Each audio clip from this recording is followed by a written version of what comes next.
তো বন্ধুরা চলে আসলাম আরেকটি নতুন ভিডিও নিয়ে। কোথায় কোথায় যাচ্ছি? আজকে যাচ্ছি আমি পাকুয়াট বইমেলাতে। আজকে 25শে ডিসেম্বর, বইমেলার শেষ দিন। এই কয়েকদিন একটু ব্যস্ত থাকার কারণে যেতে পারিনি, তাই আজ শেষ দিনেই যাচ্ছি পাকুয়াট বইমেলায়। তো চলো যাওয়া যাক। পাকুয়াট সিগন্যালে এসেই সিগন্যাল থেকে বাঁদিকে স্কুলের রাস্তায় এগোতে থাকলাম।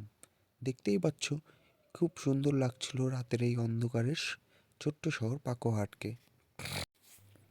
সিগন্যাল থেকে বাঁদিকে কিছুটা এগোতেই আমরা চলে আসব পাকুয়াটের স্কুল গেটে। আর বইমেলাটা হচ্ছিল এই স্কুলেই, মানে পাকুয়াহাট স্কুলে।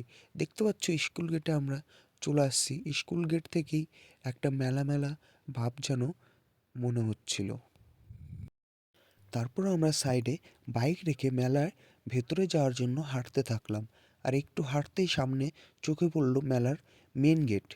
আর এই মেন গেটের একটু সামনেই মাঠের মাঝখানে সুন্দর একটু ডেকোরেশন করা রয়েছে, যেখানে সবাই ফটোশ্যুট করছে। আর মাঠের চারপাশে দোকান ঘরের জন্য করে রাখা হয়েছে প্যান্ডেল। এবং আর এই প্যান্ডেলগুলোর ভিতরে রয়েছে বিভিন্ন ধরনের বইয়ের দোকান ও অন্যান্য দোকান।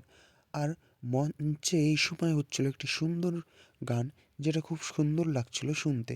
তারপরে আস্তে আস্তে প্যান্ডেলগুলো ঘুরে দেখতে থাকলাম, মানে দোকানগুলো ঘুরে দেখতে শুরু করলাম। দেখতেই পাচ্ছ বিভিন্ন ধরনের দোকান।